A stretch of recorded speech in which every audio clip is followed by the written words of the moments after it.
हुआ करता था हर साल, जिसमें मैंने पहली बार उनको जगजीत जी को सुना और इतना मज़ा आया। एक तो वॉइस का तो उनके बहुत ही मज़ा था, और फिर वहीं पे क्योंकि मेरे गुरुजी के साथ गया था मैं, मुलाकात पहली, छोटा सा था मैं, और तब से हम लोग उनके फैन हो गए। बाद में उनके हर प्रोग्राम में सुनने जाया करते थे। उसके बाद में मुझे उन्होंने अपने म्यूजिक डायरेक्शन में गाने के लिए भी बुलाया। प्रेम गीत में मैंने पहली बार उनके लिए गाया, और बहुत बहुत प्यार करते थे। और जैसे भैया ने कहा कि गजल को सिंपल करके कैसे लोगों तक पहुंचाई जाए, क्योंकि उस जमाने में बेडा रंग के गजल गाया करते थे लोग। मतलब क्या कहते हैं ना कि बहुत ज्यादा तैयारी के साथ गजल गाई जाती, या एक मिसरा बोला तो दूसरा मिसरा बोलने तक जो बीच में आलाप है या कोई सरगम भी करता था, तो गजल का कायदा कहीं पे थोड़ा सा हिल जाता था, जिसको जो कायदा कानून गजल गायकी में होना चाहिए उस तरह का बहुत ज्यादा। मतलब मेहंदी साहब भी गाया करते थे कि दोनों मिसरे एक जैसे बैलेंस में पूरा शेर कैसे कहा जाता है, वो जगजीत सिंह जी ने बराबर उसको लोगों तक गजल कैसे पहुंचाई जाए। गायकी तो होती है, मगर लफ्ज भी किस तरह उनको पहुंचाए जाए, ताकि लफ्जों का तो सबसे पहले इम्पोर्टेंस है गजल गायकी में। गायकी तो बाद की चीज है। अच्छा सुर, अच्छी तरह उसको लफ्जों को कहना, ये ज्यादा महसूस किया उनकी गजलों से। आपके दिल के करीब कोई गजल है वो हम जरूर सुनना चाहेंगे। जगजीत सिंह साहब को सेलिब्रेट करने का ये खास मौका है, तो जरूर आपकी जानिब से। ऐसी तो बहुत सारी गजलें हैं उनकी, मगर उन्होंने जो सरकती जाए रुख से नकाब, आहिस्ता आहिस्ता निकलता रहा है, निकलता रहा है आफताब, आहिस्ता आहिस्ता।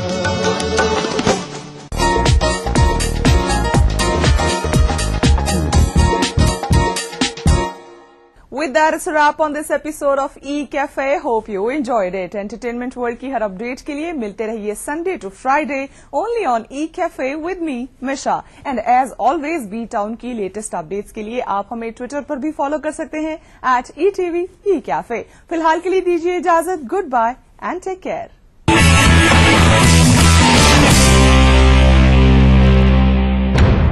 इस कार्यक्रम के सह प्रायोजक थे Patanjali honey, natural energy booster, अच्छा भी सस्ता भी।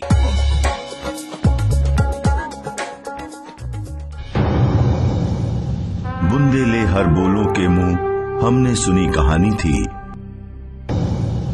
खूब लड़ी मर्दानी वो तो झांसी वाली रानी थी। इतिहास जिनके आगे नतमस्तक है, जिसकी वीरता की कहानी आज भी लोगों की जुबान पर है।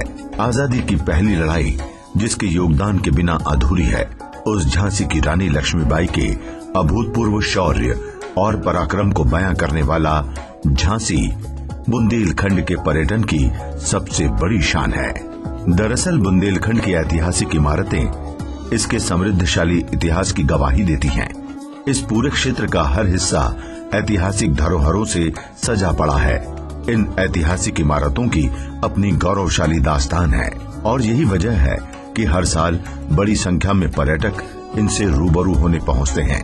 उत्तर प्रदेश सरकार ने बुंदेलखंड की इस विरासत को सहेजने के लिए जहां कई कदम उठाए हैं, वहीं उसकी कोशिशों के फलस्वरूप आज झांसी के पर्यटन को नई पहचान मिली है। प्रदेश सरकार ने एक और यहाँ के हेरिटेज स्थलों पर विशेष ध्यान दिया है, तो इसके समानांतर शहरी विकास की दिशा में भी तेजी से काम किया है।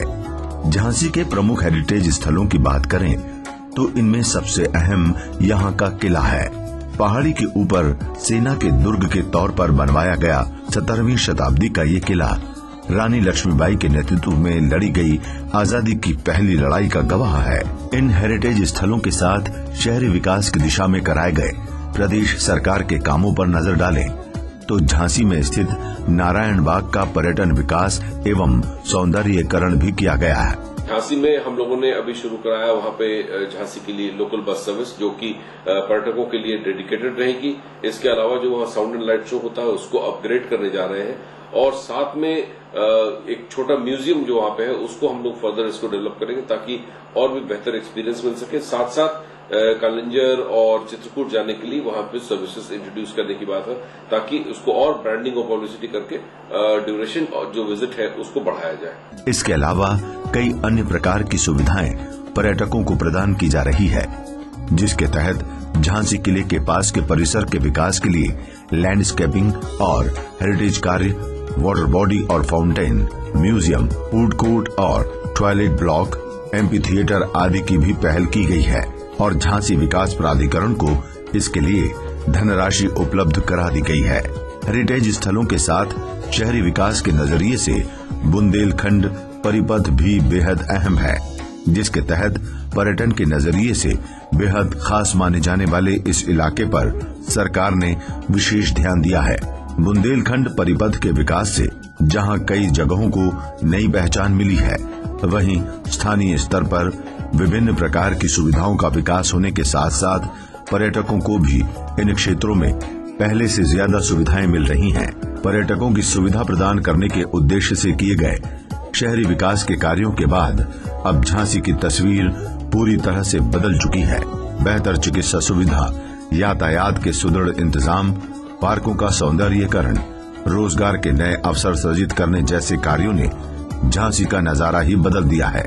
इसके अलावा टूरिस्ट बसें दूसरे हेरिटेज स्थलों तक भी पर्यटकों को पहुंचाने में बेहद मददगार साबित हो रही हैं। झांसी को बुंदेलखंड का प्रवेश द्वार कहा जाता है। इस लिहाज से बुंदेलखंड के पर्यटन की शुरुआत भी झांसी से होती है। मुख्यमंत्री अखिलेश यादव के प्रयासों से आज जहां झांसी की पर्यटन की उज्जवल तस्वीर सबके सामने आई है और शहरी विकास के फलस्वरूप देशी विदेशी पर्यटक पहले से कहीं ज्यादा संख्या में यहां आ रहे हैं, वहीं बुंदेलखंड के अन्य पर्यटन स्थलों को भी नई पहचान मिली है, जो वास्तव में बुंदेलखंड को उसके गौरवशाली दिन वापस लौटाता नजर आ रहा है। उत्तर प्रदेश का युवा नेतृत्व, पूरे हुए वादे, अब हैं नए इरादे।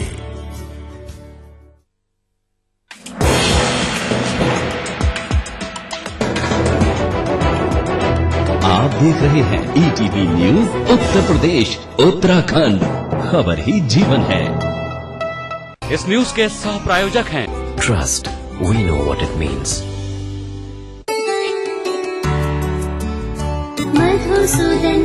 चनी चनी माउथ फ्रेशनर, ग्रीन ड्रॉप्स खिलाइए, खुशियाँ फैलाइए। Dabur chyawanprash, clinically tested, double immunity. Shuddh plus paan masala, तुम में भी मैं हूँ। Dabur Shilajit gold for strength, stamina and vitality. 25 सालों से आपकी सेहत का पार्टनर रिवाइटल। असली भरोसेमंद दयाल पशु आहार, दूध दमदार, आप शानदार। दबंग 2 पान मसाला, न बहे न पिघले न सूखे, अभिमन्यु मोनोजिंक। Amul, the taste of India.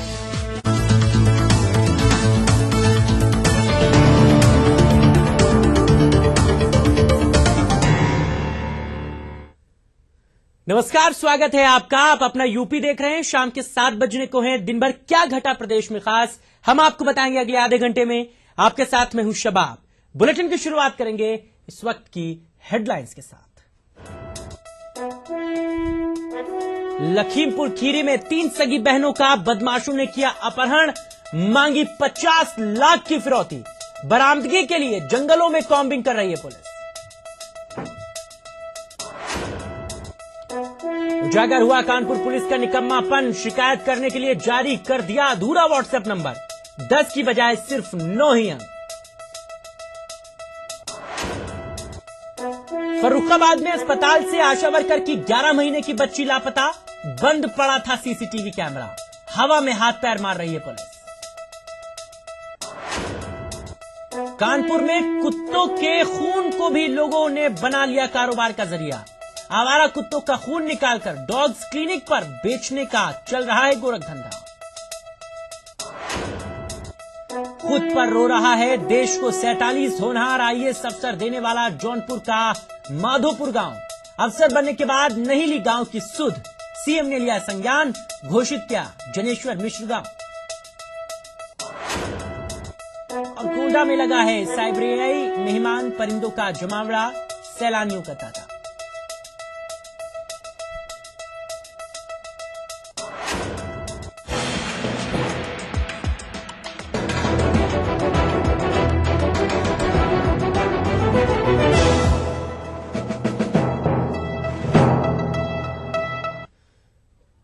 और चलिए अब इन तमाम खबरों को विस्तार से जानेंगे। लखीमपुर खीरी जिले में 3 सगी बहनों का बदमाशों ने अपहरण कर लिया।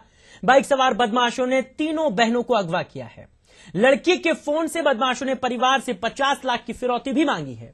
सिंगाही पुलिस ने इस पूरे मामले पर संज्ञान लिया है और तेजी के साथ तफ्तीश की जा रही है। सिंगाही पुलिस के साथ साथ गांव वाले भी लड़कियों की तलाश में जुटे हैं। कई थानों की फोर्स सिंगाही के जंगलों में लड़कियों को मुक्त कराने के लिए कॉम्बिंग कर रही है। वहीं डीआईजी AK चौधरी ने अपहृत लड़कियों को जल्द बरामद करने का दावा किया है। साथ ही मामले के खुलासे के लिए यूपी STF की एक टीम भी खैरीगढ़ गांव में मामले की जांच के लिए पहुंच चुकी है।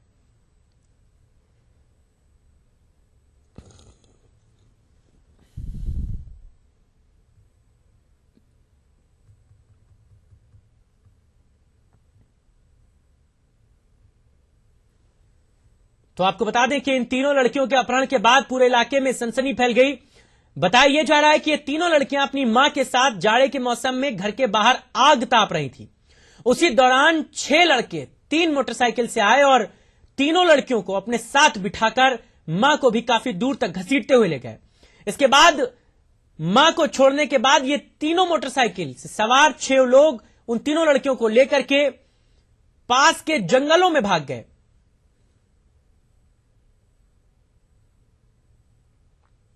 साइकिल पर बैठा लेते और बैठाल के हमारी बहन को खींच के पकड़ के 1 किलोमीटर दूर ले जाकर के बहन को नौकरानी को छोड़ देते हैं और तीनों भांजियों को मोटरसाइकिल पर बैठाल कर लेकर के चले जाते हैं। जब हमारी बहन वहां से आती है उसके बाद हम लोगों को सूचना मिलती है तो सबसे पहले मैंने फिर बैठाल ले लिए चले गए। हमको 3 आदमी बचे जो हमको हमारी नौकरानी को पैदल लेके गए। फिर वहाँ कुंदनपुर के रास्ते पर वहाँ पे हम लोगों को छोड़ कहा तुम लोग जाओ, पैसे की व्यवस्था कर लेना, 50,000 रुपया हमको 24 घंटे के अंदर देना, 50 लाख 24 घंटे के अंदर देना, तुम्हारी लड़कियां तुम। हम लोग रात से लगे हैं और हम लोगों ने 8 थाने की फोर्स यहाँ पे लगी हुई। एडिशनल एसपी साहब भी हैं और रात में लगभग 2 बजे DI सर भी आ गए थे।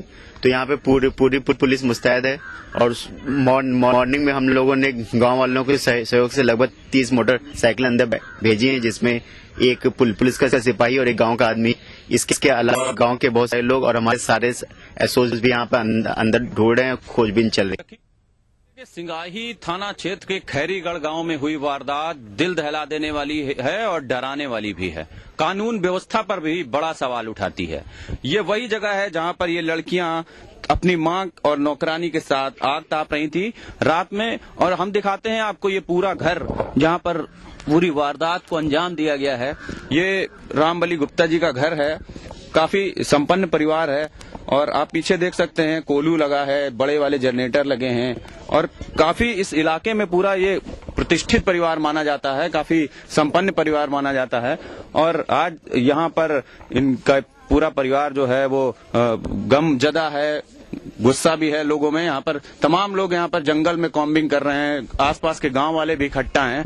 पुलिस के DIG यहाँ पर कैंप किए हुए हैं, SP जंगलों की खाद छान रहे हैं, लेकिन अभी तक लड़कियों का कोई पता नहीं लग सका है। लखीमपुर खीरी के खैरीगढ़ गांव से प्रशांत पांडे, ETV न्यूज। मानव रक्त का अवैध कारोबार करने वाले अब कुत्तों के खून का भी धंधा करने लगे हैं। वो गली के कुत्तों को पकड़कर उनका खून निकाल लेते हैं और फिर इसे डॉग्स क्लिनिक में बेचा जाता है, जहां ऊंची नस्ल के पालतू कुत्तों का इलाज होता है। कानपुर से इस रिपोर्ट को देखिए। इंसान तो इंसान, कुत्तों के भी खून का हो रहा है कारोबार। गली के कुत्तों का निकाल लिया जाता है खून। डॉग्स क्लिनिक पर ऊंचे दामों में बिकता है डॉग्स ब्लड। इंसानी खून के कारोबार की कहानी तो आपने सुनी होगी, लेकिन आपकी गलियों में घूमने वाले कुत्तों के खून का काला कारोबार होगा, क्या आपने कभी सुना है? जी हाँ, ऊंची नस्ल के पालतू कुत्तों में जब हीमोग्लोबिन कम हो जाता है तो डॉग्स क्लिनिक में उन्हें खून चढ़ाने की जरूरत पड़ती है। ऐसे में गली के कुत्तों को पकड़कर उनका खून निकाल लिया जाता है और इसे पालतू कुत्तों को चढ़ाया जाता है। ये इलीगल भी है, अनएथिकल भी है, और इसमें अगर ये पुष्टि हो गई और अगर जो लोग इसको कह रहे हैं कि ऐसा हो रहा है वो सामने आते हैं और हमें ये प्रूफ करते हैं कि ऐसा काम हो रहा है, तो हम जरूर इसमें FIR लॉन्च करेंगे। कानपुर चिड़ियाघर के चिकित्सा विशेषज्ञों के मुताबिक कुत्तों में 7 ब्लड ग्रुप होते हैं। इनमें किसी भी कुत्ते को पहला ब्लड ट्रांसफ्यूजन बिना ग्रुप मैच के ही किया जा सकता है। हालांकि इसमें थोड़ा जोखिम होता है, लेकिन दूसरी बार खून चढ़ाने से पहले ग्रुप चेक करना जरूरी होता है। किसी भी कुत्ते में रेड ब्लड सेल नष्ट होने, ब्लड कैल्शियम लेवल घटने, डर्मेटाइटिस या बैक्टीरियल इन्फेक्शन में खून चढ़ाने की जरूरत पड़ती है। कई बार गंभीर चोट लगने पर भी जब किसी पशु का अधिक रक्तस्राव हो जाए तो उसकी जान बचाने के लिए ठीक उसी तरह खून चढ़ाया जाता है जैसे किसी इंसान को। ब्लड मैचिंग की बात आती है, एक ईश्वर ने ऐसी देन दी हुई है, जब पहली बार हम रक्त चढ़ाते हैं कुत्ते में तो उसमें ब्लड ग्रुप की मैचिंग की जरूरत नहीं पड़ती है, लेकिन जब दोबारा चढ़ाएंगे तो ब्लड ग्रुप को मैच कराना पड़ेगा। हालांकि जानकारों का कहना है कि कुछ इस तरह का कानून बनना चाहिए कि एनिमल ब्लड बैंक के अभाव में अगर किसी स्ट्रीट डॉग का खून लेना भी पड़े तो म्यूनिसिपल कॉर्पोरेशन के सक्षम अधिकारी से इसकी अनुमति लेना जरूरी हो, और ये अनुमति खून देने वाले कुत्ते को एक निश्चित अवधि तक देखरेख करने की गारंटी के साथ दी जाए। Avnish Dikshit, ETV news, Kanpur. चलिए एक ब्रेक ले रहे हैं, यहाँ पर कुछ और खबरें हैं, जल्द लौट रहे हैं।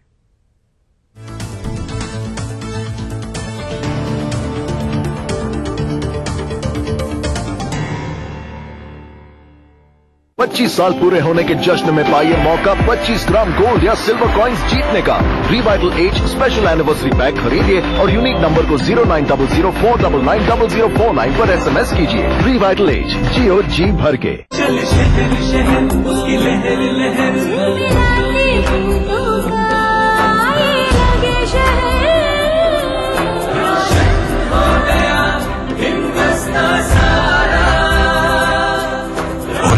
LED lighting, power saver to the nation. A range of future-ready projects. Every project is a vision, and quality is the hallmark of construction. Impressive track record of delivering projects, comfortable homes, premium offices, shopping and entertainment centers, premium location, and world-class amenities. Smart features through innovation and technology. Eco-friendly infrastructure. World-class partnerships. Round-the-clock construction. On-time delivery. Transforming dreams into reality. Wave Infratech. Redefining quality, commitment and trust. Mumbai stock exchange Asia का सबसे पहला stock exchange है। The BSE has been at the center of many of India's most important economic milestones. 98% लोग हैं वो stock market में निवेश नहीं करते हैं, उनको समझाने के लिए BSE ने ये निवेश मंथन का जरिया अपनाया है। पीछे पीछे वक्त चला, आगे निकल गए हम तुम, सोचो ऐसा क्या कर गए।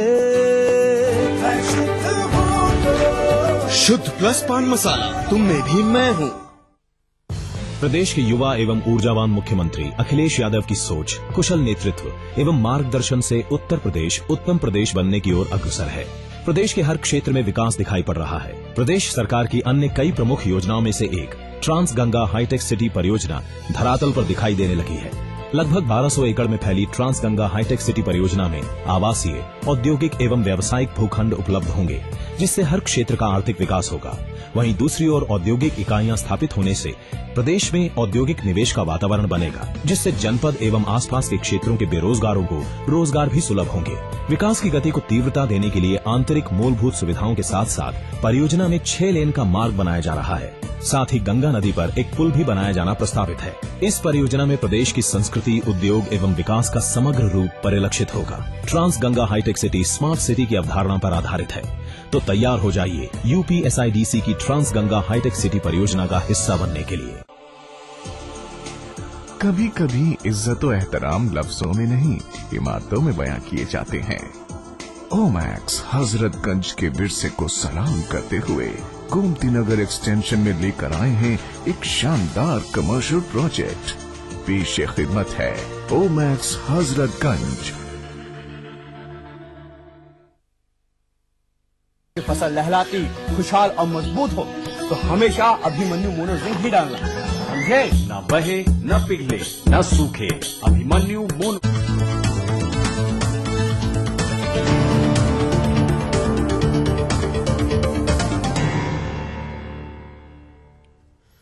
जौनपुर का माधोपट्टी गांव, जिसने देश को 47 IAS अधिकारी दिए, इस गांव के ये सपूत अपने गांव की माटी को भूल चुके हैं, जिसकी वजह से प्रशासनिक अधिकारी पैदा करने वाला ये गांव विकास की दौड़ में पिछड़े पायदान पर रह गया।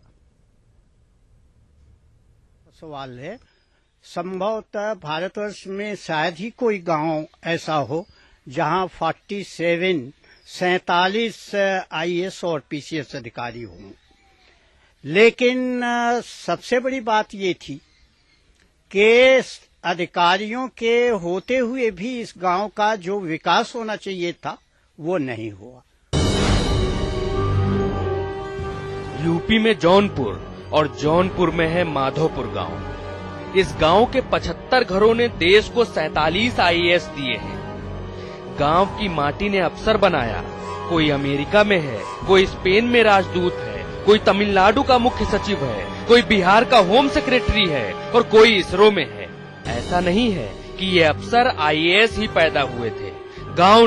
गांव वालों ने इन्हें अधिकारी बनाया है। लेकिन अधिकारी बनते ही गांव के ये लाल कुर्सी के पीछे भाग गए। तमाम साहिबान विदेश चले गए, लेकिन जिस गांव की माटी ने सपूतों को बड़ा सूरमा बनाया, उस माटी पर आज भी कुत्ते घूमते हैं। लोग शादी विवाह में तो आते हैं, लेकिन किसी को हम लोगों के बारे में कोई चिंता नहीं रही। ये लोग, उन लोगों ने इस गांव के बदहाली को देखा है। विकास का कोई क्रम यहाँ कभी न प्रारंभ हुआ और न जो विकास की अपेक्षाएं होती थी एक डेवलप्ड गांव के बारे में, उसके बारे में किसी ने ध्यान नहीं दिया। माधोपुर मजरे में कुल 2500 की आबादी है, जिनमें 800 राजपूत, 200 ब्राह्मण और बाकी आबादी में पिछड़ी और दूसरी जातियां आती हैं। गांव के बेटे देश के सबसे बड़े बड़े नौकरशाह हैं, लेकिन क्या फायदा हुआ पढ़ाने लिखाने का, जब माधोपुर के लोगों के पास इलाज के लिए प्राथमिक स्वास्थ्य केंद्र तक नहीं है। खेल के मैदान, पंचायत घर, बारात, पक्की सड़कें, एम्बुलेंस, स्कूल का सवाल पूछना बेमानी है, जब गांव की करीब 1000 से ज्यादा महिलाएं शौच के लिए आज भी खेतों में जाती हैं। पिछड़ा है बहुत बड़े पैमाने पर यह गद्दीपुर ग्राम सभा जो हमारा है, और सही ढंग से देखा जाए तो इसको पूरे देश में अच्छा होना चाहिए था।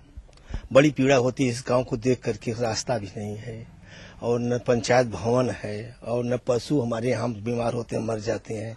औरतें जो है बीमार हो रही हैं, इनको हॉस्पिटल भी नहीं है, जौनपुर ले जाना पड़ता है, बीच में ही कोई दम तोड़ देती हैं। तमाम प्रकार की समस्याएं हैं, हम शपथ नहीं ले पाए हैं। यही गठन हो जाए तो हम पूरा प्रपोजल बना करके हम लेकर के जाएंगे। हम इस पर पूरा विचार करेंगे कि गांव को एक आदर्श गांव के रूप में दिया जाए। जैसे खूबसूरत मोर अपने पैर देखकर रोता है, वैसे ही IAS से पटा पड़ा ये गांव अपने पिछड़ेपन पर फूट फूट कर रोता है। नौकरशाही अंधी होती है। अगर आंख होती, नौकरशाही ठीक से काम करती तो गांव चमक रहा होता। दीपक तले अंधेरा होता है, लेकिन माधोपुर गांव में मरकरी के नीचे अमावस उतर आई है।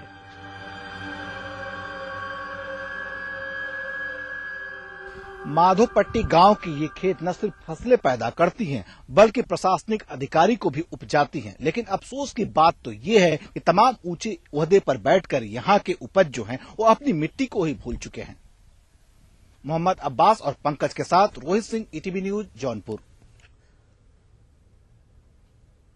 तो आपको बता दें कि इस गांव की बदहाली की खबर मिलने के बाद सीएम अखिलेश यादव ने इस गांव के विकास का बीड़ा उठाया है। उन्होंने इस गांव को जनेश्वर मिश्रा गांव घोषित करने का ऐलान किया है। इस बीच में एक बड़ी खबर आ रही है, वो आपको बता देते हैं। कानपुर से बड़ी खबर हमें मिल रही है, जहां पर पूर्व पार्षद SPO समेत 5 लोगों पर खौलते तेल से हमला हुआ है। पड़ोसी युवक ने 5 लोगों पर खौलता हुआ तेल फेंक दिया है। सभी लोग बुरी तरह झुलस गए। इन सभी को अस्पताल में भर्ती कराना पड़ा है। कानपुर के कर्नलगंज थाना क्षेत्र का यह मामला है। बड़ी खबर है इस वक्त आपके टीवी स्क्रीन पर कानपुर से।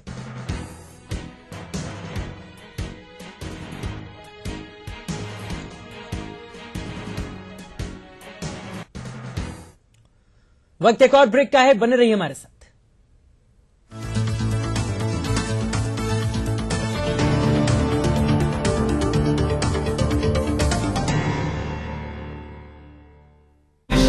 उसकी लहर लहर